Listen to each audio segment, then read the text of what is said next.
this video, we're going to work a few problems to practice for the Chapter 8 test.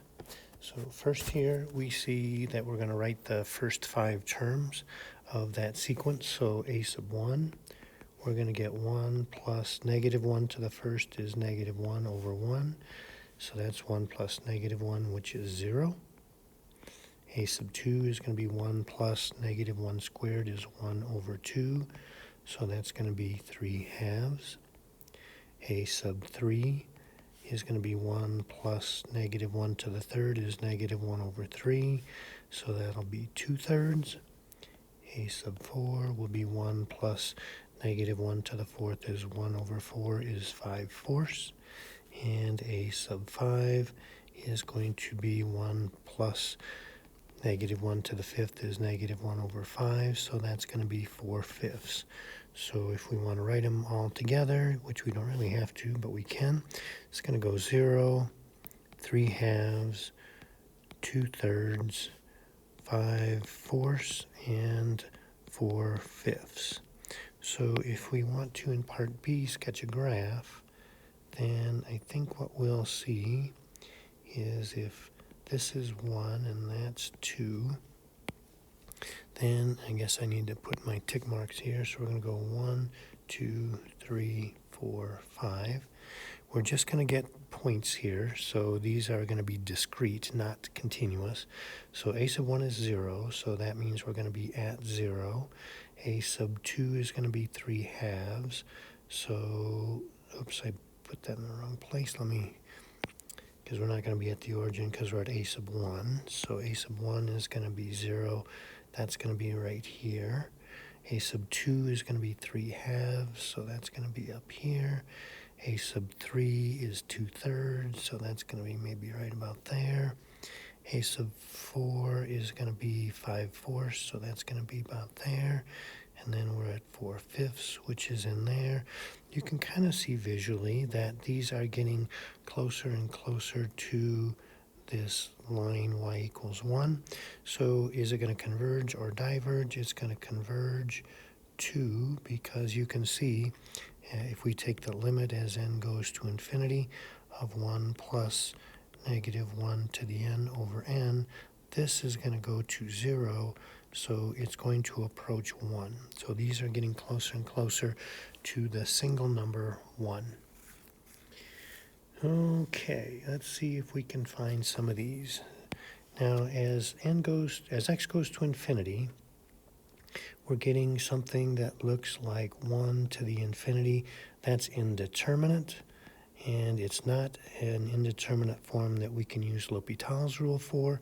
So we're going to try taking the natural log of that, and we're going to break up that x plus 1 over x into x over x plus 1 over x.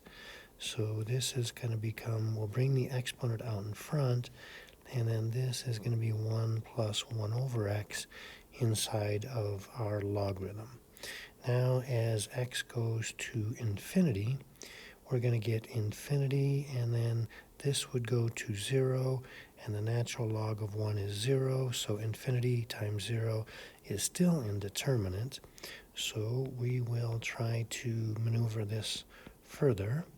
So let's think of that as the natural log of 1 plus 1 over x over 1 over x. So that's still going to be equivalent to where we were, but now as x goes to infinity, we can see this is going to go to the natural log of 1, which is 0. This is going to get 1 over something huge, which is going to be 0. So I'm going to say this is going to be f. I'm going to call this g. So we can say that the limit as x goes to infinity of f is 0, as is the limit as x goes to infinity of g. So we can then use L'Hopital's rule. So using L'Hopital's rule, we're going to get to, let's see, we're going to get 1 over 1 plus 1 over x. That's 1 over u times du. The derivative of 1 plus 1 over x is going to be a negative 1 over x squared. And in the denominator, we're going to get a negative 1 over x squared as well. So we can see that these are going to cancel each other out. Now, when we take that limit as x goes to infinity, this is going to go to 0, and so this is going to go to 1. Now remember, this was our logarithm, so we have that the natural log of y is approaching 1. If we exponentiate both sides, that means we're going to get that the limit is actually Euler's number e. Whew, these are complicated. As x goes to 0, we're going to get in the denominator.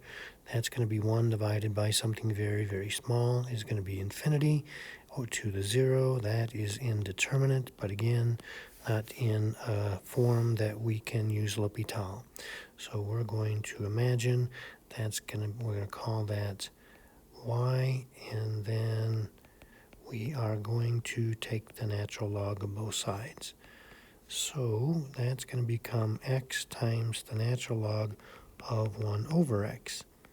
Now, as x approaches 0, this is going to be 0, and this, as x goes to 0, this is going to go to infinity, so it's still indeterminate and still not a form that we can do anything with. But we'll use our tried and true strategy that we are going to think of that as the natural log of 1 over x all over 1 over x. Now as x goes to 0, they're both going to infinity, so I'm going to call that f and that g. We're going to say the limit as x goes to 0 of f is infinity, as is the limit as x goes to 0 of g. So therefore, we can use L'Hopital's rule. So we're now going to take the limit as x goes to 0, and this is going to be 1 over u times du, which is going to be there, and that's going to be negative 1 over x squared in the denominator. So we can see that these will cancel, and 1 divided by 1 over x is just going to be x, and so we're getting the limit as x goes to 0 of x, and that's going to be 0. But remember, that was our logarithm, so that means our limit is going to go to 1. Okey-doke. Slide this up a little bit. So if we put in 0, we're going to get, let's see, e to the 0 is 1 times 3 is 3, minus 3 plus 0 is going to be 0 on top, and we're going to get 0 on the bottom. So that's going to be indeterminate and in a form that we can use L'Hopital's rule. So we're going to say that f of 0 is 0, as is g of 0. Therefore, we're going to use L'Hopital's rule. So we're going to then get the limit as x goes to 0, and we're going to take the derivative of the numerator. So we're going to get e to the u times du, the derivative of 1/3 x, and that's going to be multiplying that 3 in front, and the derivative of 3 is 0, and the derivative of x is 1. In the denominator, we're going to get 2x. So those are going to cancel. When we let x go to 0, we're going to get, again, 0 over 0. So we can say that f prime of 0 is 0, as is g prime of 0. So we are going to do L'Hopital again.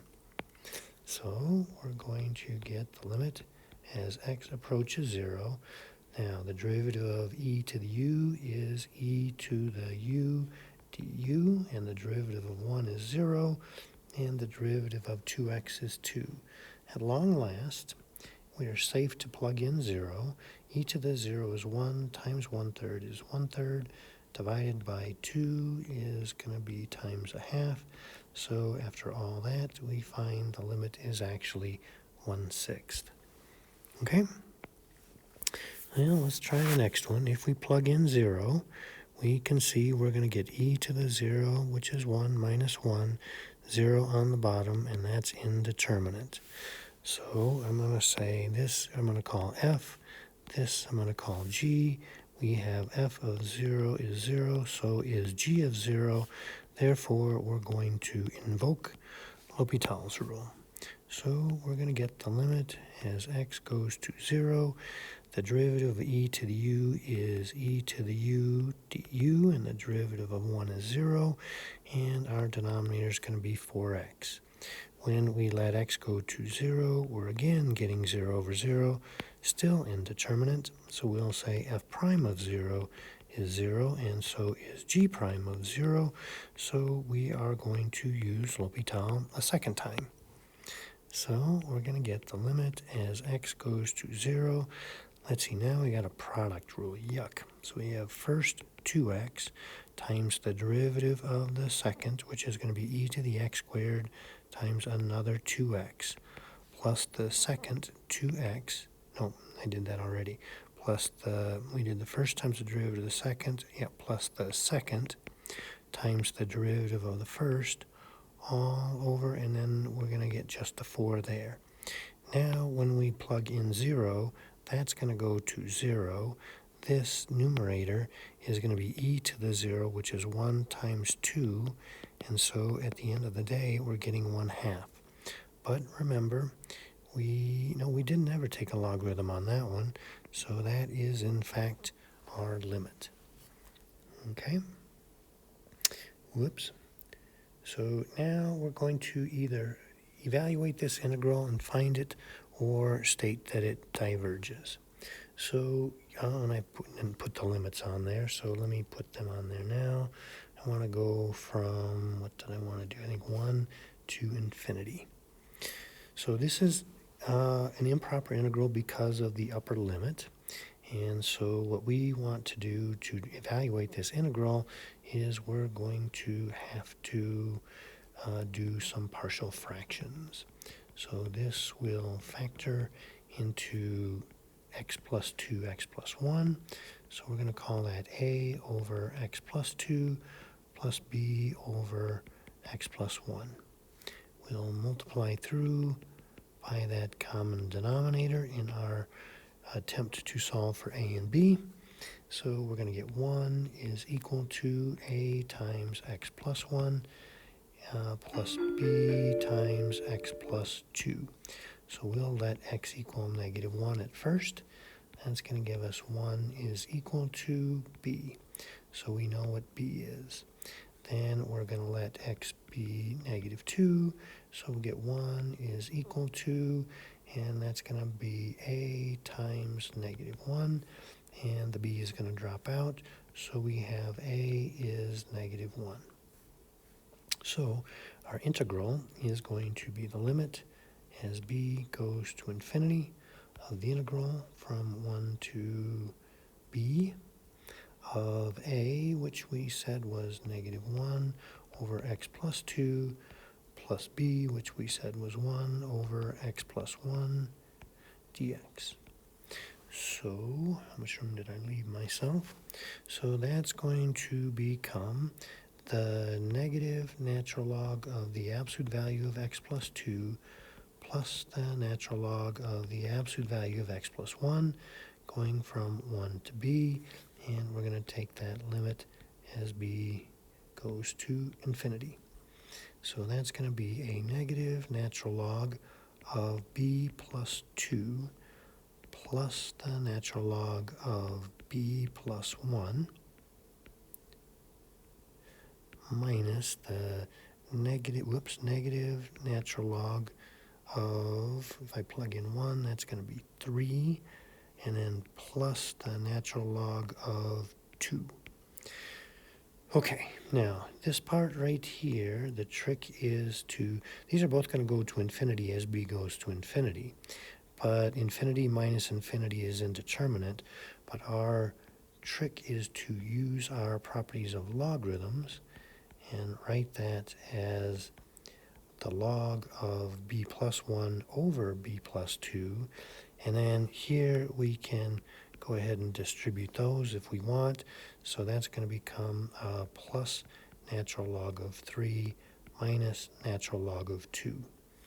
Now, as b goes to infinity, this is going to go to 1, and the natural log of 1 is 0. So we could either say this is our answer, or because we've already done this once before, we could write that as the natural log of 3/2. So it converges, and that's going to be its integral. All right. Now, here we have an integral, and if we notice that this will factor into x plus 1, x minus 2, then we can see that this is improper because at 2, at that upper limit, this is going to be infinite. We're going to have a vertical asymptote. So we are going to take the limit as b approaches 2 from the left of the integral from 0 to b of this 1 over x plus 1 times x minus 2, and we again have this partial fractions. So we are going to go through this drill again, and this time we're going to multiply by the x plus 1, x minus 2, so we'll get 1 is equal to a times x minus 2 plus b times x plus 1.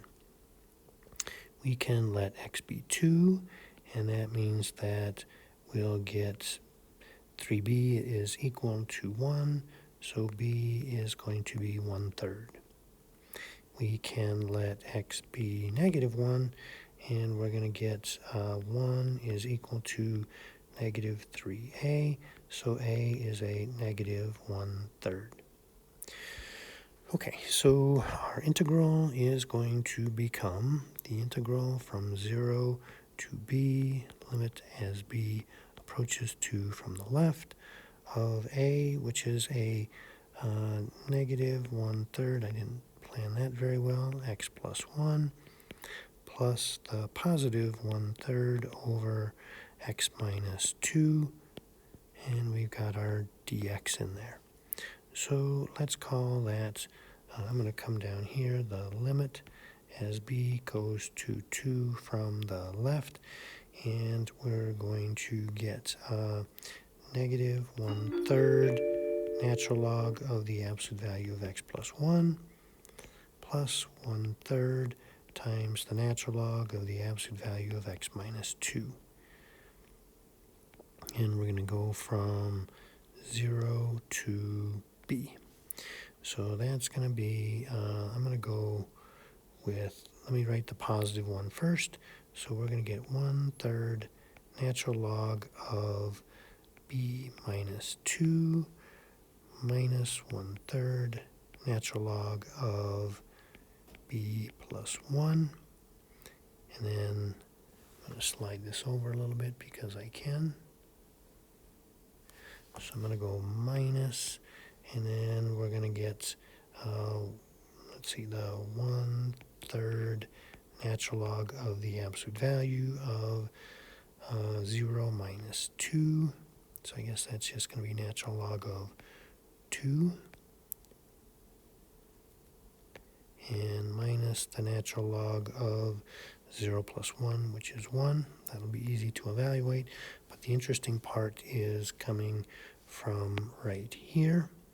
So as b approaches 0, this is going to become 1/3 natural log of 2. And this is going to become minus 1/3 natural log of, I'm sorry, hold on. When we plug in the 2, this is going to approach 0, but this one is going to, as we approach 2, that's going to be 3. This one is going to go to infinity, and none of the others do, so that means that our integral diverges. Okay, let's see if we can move on. So here we have an integral, And it looks like, how in the world are we going to integrate this? But what we might want to think, since we are going to infinity, we can look for our comparison test. And if we think about this, the 3 and the sine x really aren't doing much. That x squared is really determining our behavior. So at least in our head, we're thinking this is going to act like a 1 over x to the third. And we know that 1 over x to the third converges. So if we're going to try to do a comparison test, we want to say that our integral is less than a known convergent integral. So we can say that 3 plus sine x over x to the third is going to be less than or equal to, and let's see, the smallest that sine x can be is -1, so the smallest that the numerator could be is 3 plus, let me see, the biggest that sine x could be is 1. So the biggest that 3 plus 1 could be is 4. So this must be less than or equal to 4 over x to the third. So now we're going to look at the integral. We're going to take the limit as b goes to infinity, integral from 1 to b of 4 over x to the third dx. If we can show that this converges, which I'm pretty sure we can, then we can make the claim that our integral converges as well. So we're going to say that this is like the integral from 1 to b of 4 times x to the -3. And so we're going to get the limit as b goes to infinity of, let's see, we're going to get x to the -2 times a -1/2 times that 4. So that's going to be the limit as b goes to infinity of, that's going to be a -2 over x squared. Let me write it that way. -2 over x squared going from 1 to b. So that's going to be a -2 over b squared minus a -2 over 1 squared. And so that is going to go to 0, and that's going to converge. So by the comparison test,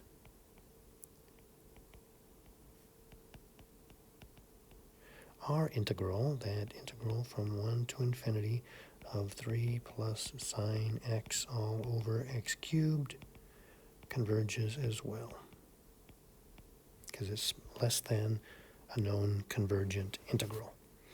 All right, see what we can do with this next one. Now, as we think about this, as x gets really, really big, that +1 is going to be insignificant. So that's going to act like square root of x. And the -2 is going to be insignificant. That's going to act like x. And that's going to act like 1 over square root of x. We can only do this because our limit is going to infinity. And so 1 over square root of x we know is going to diverge. So we want to show that our integral, the square root of x plus 1 over x minus 2, is greater than or equal to something that we can integrate easily that we know is going to diverge. So square root of x plus 1 is bigger than square root of x. X minus 2 in the denominator is less than just x. So that means our inequality still holds, because a fraction with a bigger denominator is going to be smaller. Yep, that's what I want to say. Okay, and that's going to act like 1 over square root of x. So we are going to take the limit as b goes to infinity of 3 to b of x to the -1/2 dx. So that's going to be x to the 1/2 reciprocal in front. We're going to go from 3 to b. So that's going to be 2 square root of b minus 2 square root of 3. And we're taking that limit as b goes to infinity. And that is going to grow large without bound, which means that this integral diverges. Therefore, our integral, which is bigger than one we know is going to blow up, So ours must diverge as well. So the integral 3 to infinity of square root of x plus 1 over x minus 2 diverges by the comparison test.